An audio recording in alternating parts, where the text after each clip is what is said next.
So, the morning of September 28, 1921, El Demócrata, Diario Independiente de la Mañana, announced in bold red letters in the front page the following. La noche mexicana congregó en Chapultepec ayer a muy cerca de 500,000 personas. The subtitle further emphasized the success of the evening. Esta noche será memorable siempre que se recuerde algún gigantesco regocijo genuinamente popular. Manuel Pallavicini, on the second page of El Universal, in a short article summarizing the same event, shared his experience with just as much amusement. In fact, he began his article with an affirmation. Mucha luz y mucha gente. Nunca he visto tanta en un solo lugar. Más de 200,000 personas rodeando el lago de Chapultepec y llenando el resto del pintoresco bosque en una completa amalgama de clases. Although offering significantly different estimates of the number of people who attended the event, one cannot deny that La Noche Mexicana had been a successful gathering of thousands of people converging at a specific time and place and mixing in una completa amalgama de clases. A spectacle, and one can add, of likes and people described as genuinely popular. La Noche Mexicana, the massive fiesta celebration that I alluded to, took place in Chapultepec during the centennial of the Mexican independence in 1921 and recreated regional ferias featuring both indigenous and mestizo dances from all over the country, including the Yaqui dancers from Sonora, the Tehuanas from Oaxaca, and the Jaraneros from Yucatan, in addition, of course, to the traditional chinas poblanas and charros. Although it has long been argued that the mestizo embodies the modern Mexican national subject, the meaning of embodiment in the post-revolutionary context of modernization has yet to be carefully examined. By analyzing photographs and periodicals, I studied how the fiesta impacted understandings of the embodiment of popular and the mestizo, while considering how transnational processes also operated in the formation of the nation. My talk today comes from a larger project where I look at the embodied performances in public spaces, focusing on knowledge transmission and larger discourses of national Mexican identity. Y estas son unas fotos de los eventos que tomaron lugar en la Noche Mexicana, como en la Plaza de Toros. Ellos fueron descritos en el periódico como indios yucatecos, ¿no? Es muy interesante pensar cómo es que lo estaban reportando. Y bueno, el tradicional desfile. My research takes us back to the notion of lo mexicano to show how from the beginning it had an embodied, performative element that materialized the idea of national identity in the post-revolutionary period. By focusing on the role that performance has played in the emergence of a national imaginary, I draw attention to the body's capacity to represent norms, but also to play with them, inscribing new, if ephemeral, meanings and archives within hegemonic identities.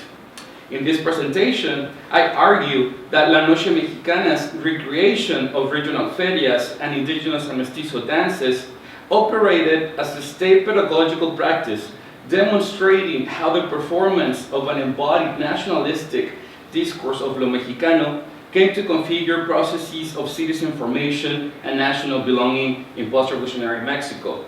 Although the configuration of lo mexicano also responded to complex transnational phenomena, due to time constraints, I'll focus on the kind of cultural exchanges that took place within Mexico, where I think of lo mexicano as a stage and an assemblage, and I have divided my talk into these two sections.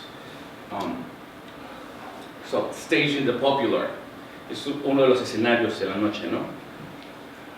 I would like to open my discussion by looking at the emergence of the popular, discursively and visually, as well as the idea of staging itself.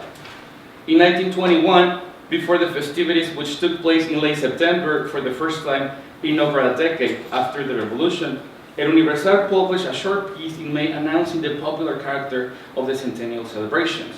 Serán populares las fiestas del centenario, read the title of the piece listing the name of the committee members, including Emiliano López Figueroa as the president and Martín Luis Guzmán as the secretary. A second article published 2 weeks later in early June emphasized once again the importance of the accessibility of such festivities, which had previously been designated exclusively for the privileged classes. It stressed that the celebrations were to be both festive and educational, and furthermore, that they will include a physical component. Por primera vez en México, el pueblo tendrá acceso a espectáculos que siempre habían sido dedicados a las clases privilegiadas.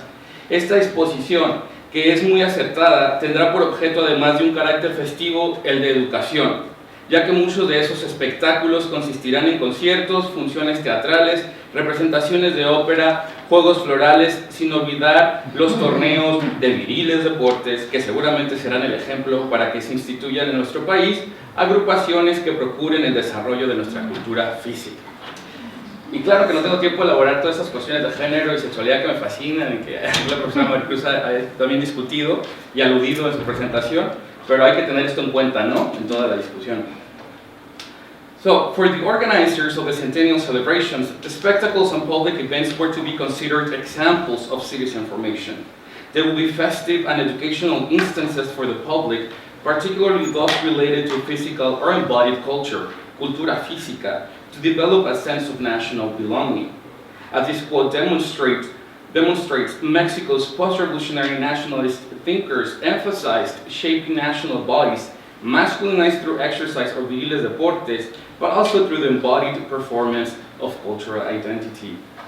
I analyze these events and practices as cultural performances in order to examine not only how they produce a particular meaning of lo mexicano, but also how that meaning is consumed and circulates by participants and spectators. As Néstor García Canclini reminds us in his work about popular culture, y ya lo aludió aquí el compañero Álvaro en la forma en que tiene que ser relatada, it was through the manipulation of cultural heritage that the state established its hegemony, as he argues, for traditions to serve as a legitimizing for those who created them or appropriated them, it was necessary to put them on stage. The patrimony exists as a political force so long as it is staged in commemorations, monuments, and museums, y lo que yo argumento en estas performances culturales. La noche mexicana constitutes a key moment to understand how the escenificación or staging of mexicano interpolated a national audience. By focusing on bodies in public spaces, I want to highlight how the idea of the popular emerges not only discursively, but also visually, gesturing towards the imaging and imagining, and I'm playing here with these words, of a shared embodied cultural background, imaginary or otherwise. And this is why I revisit the notion of scenario as proposed by Diana Taylor. Thinking of scenarios as both a mechanism and a metaphor draws attention to the material and symbolic ways in which lo mexicano is constructed.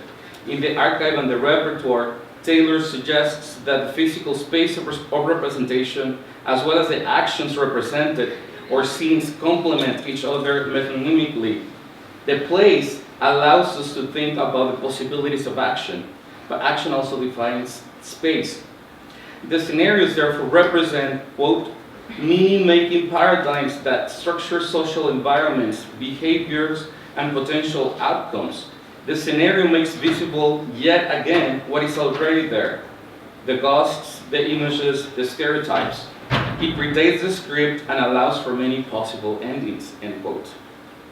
I want to highlight the signifying function of scenario and its ability to make visible what already exists in a given spatial temporal frame.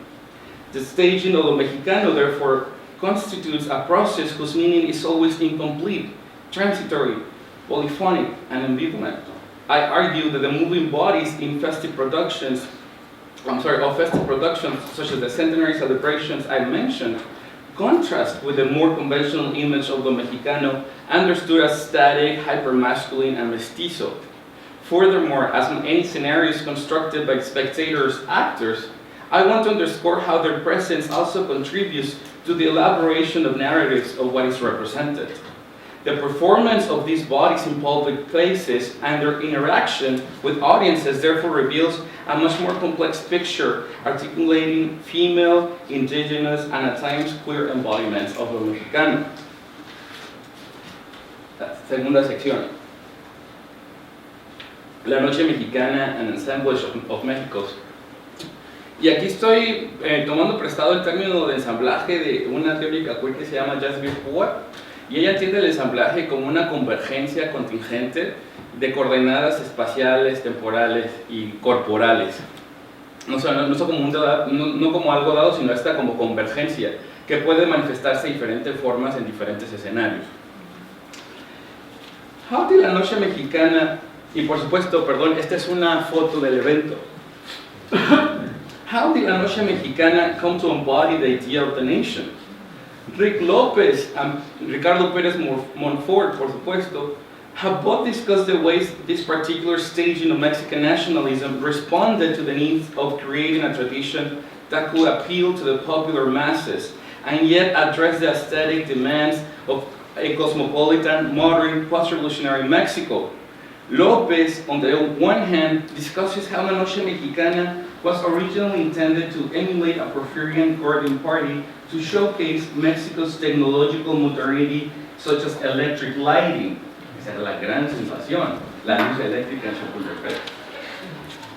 However, Adolfo Pérez Maucar, and I don't have time to talk about this fascinating person, who had been hired for the occasion, decided to model the event after a feria instead, inspired by cosmopolitan modernism, romantic primitivism, and post-revolutionary nationalism. Indeed, as López claims, nothing less than a new aesthetic vocabulary of mexicanidad. Al final les voy a mostrar un par de los dibujos de Best, ¿no? Para tener una idea. Ricardo Pérez Monfort, on the other hand, analyzes the emergence of state-sponsored nationalistic expressions as invented, mythified, and imaginary creations of the urban, artistic, and intellectual elite to unify and legitimize the government. Pérez Monfort also draws attention to the relationship between the emergence of a nationalistic aesthetics and the role of education. According to Pérez Monfort, cito, el indigenismo, el hispanismo y el latinoamericanismo veían a la educación y con ella la estética como la forma ideal de superación material y cultural. En materia pedagógica, el patriotismo estaba íntimamente ligado al goce estético. Hispanistas, indigenistas y latinoamericanistas esgrimieron sus ideas invocando más a los sentimientos y sobre todo al patriotismo que a las razones. I place my analysis precisely at the intersection of these two models. And although I agree with both assessments, the actual embodiment of the nation staged a la noche mexicana merits further interrogation. The periodicals and photographic archives I have consulted reveal a much more complex picture of the significance of the physical and symbolic bringing together of bodies to present and represent the nations that at times exceeded the state-sponsored project. The staging of a national identity, a la noche mexicana, was the result of an assemblage of what eventually became a cosmopolitan sense of Mexicanness that at once reinforced and disavowed the fiction of a national unity.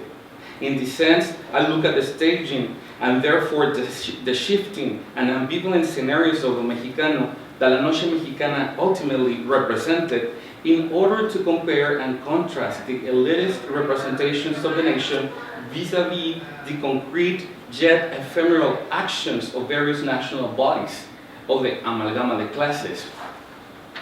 Let me now briefly synthesize some of the articles that appeared before and after the events in order to highlight how it was rendered discursively. In an article published by El Universal on September 6, La Noche Mexicana en el Bosque de Chapultepec, the author mentioned that the event, which was supposed to attract at least 30,000 people, will take place on the 26th of the month.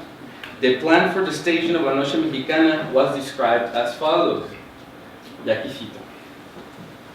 Diseminados por el bosque de Chapultepec van a construirse numerosos puestos decorados bajo la dirección del artista Adolfo Best y donde damas de nuestra mejor sociedad y pertenecientes a las cruces roja y blanca y demás asociaciones benéficas se encargan de las vendimias de flores, confeti, etc. Existe el propósito para que nada falte a lo típico de esta fiesta, de que las damas encargadas de los puestos vayan ataviadas no solo del clásico traje china poblana, sino también el de tehuana, ranchera, norteñas, mestizas, que tendrán como marco los puestos decorados con zarpas, tapetes de tule, bandera y todos objetos de arte típicamente nacionales. En los puestos habrá vendimias, entre otras cosas, de agua fresca, la que estará depositada en clásicas ollas tapatías y será servida en jícaras bellamente decoradas por los indios de Pátzcuaro.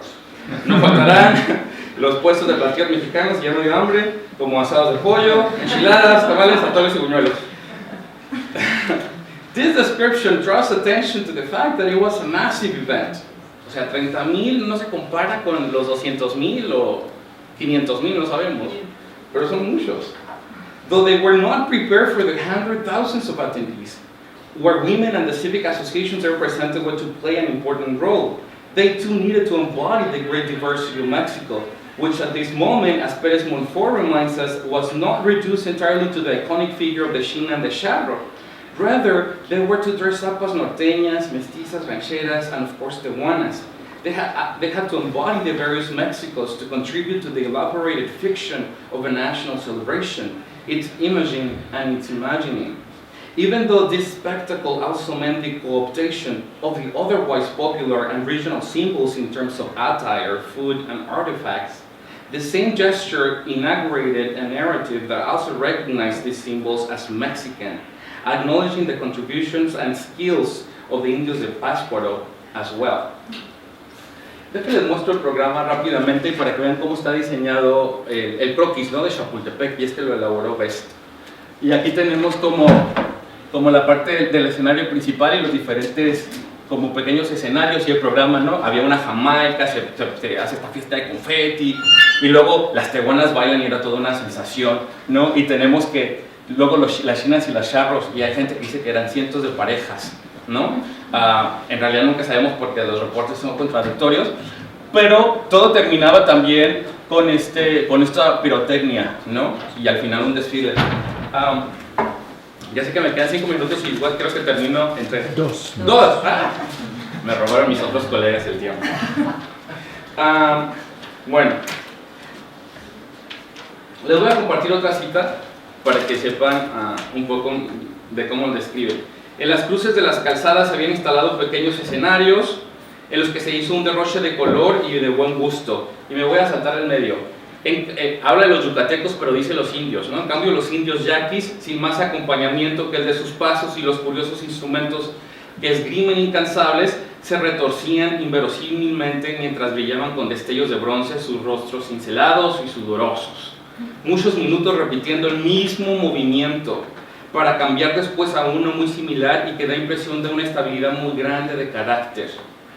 Y quiero que pongamos atención a los cuerpos y qué hace esos cuerpos bailando al cuerpo que observa.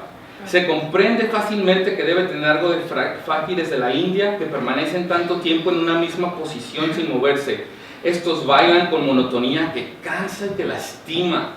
Debe ser un pueblo de leyendas tristes como su música y cansadas como sus bailes, que con un sonsonete unísono y un movimiento igual de cadencia no variada impresionan profundamente. What kind of national imaginaries did witnessing and experiencing such different dances evoke? What does he mean to relate to others through the movement of bodies, literally and metaphorically? Though a smaller escape, these assemblaged national stages draws attention to the different and differing scenarios of the nation. Y les voy a mostrar 2 fotos y concluyo. Este era el escenario. Y esto es como termina esta fantasía mexicana, ¿no? Le leo mi conclusión. I propose to think of staged instances of lo mexicano as embodied practices that created contested polyphonic fields of action. This approach allows for a thorough interrogation not only of discursive and visual modes of representation that have been privileged in the analysis of Mexican cultural production, such as Visualism, Golden Age cinema, and the novel, but also of embodied knowledges and practices. Última oración. My work ultimately underscores how the ideas, practices, and institutions that have shaped Mexican citizen formation and national belonging were influenced by embodied cultural performances that created a sense of corporeal expressions. La portada universal y estos son los dibujos de Best. Gracias.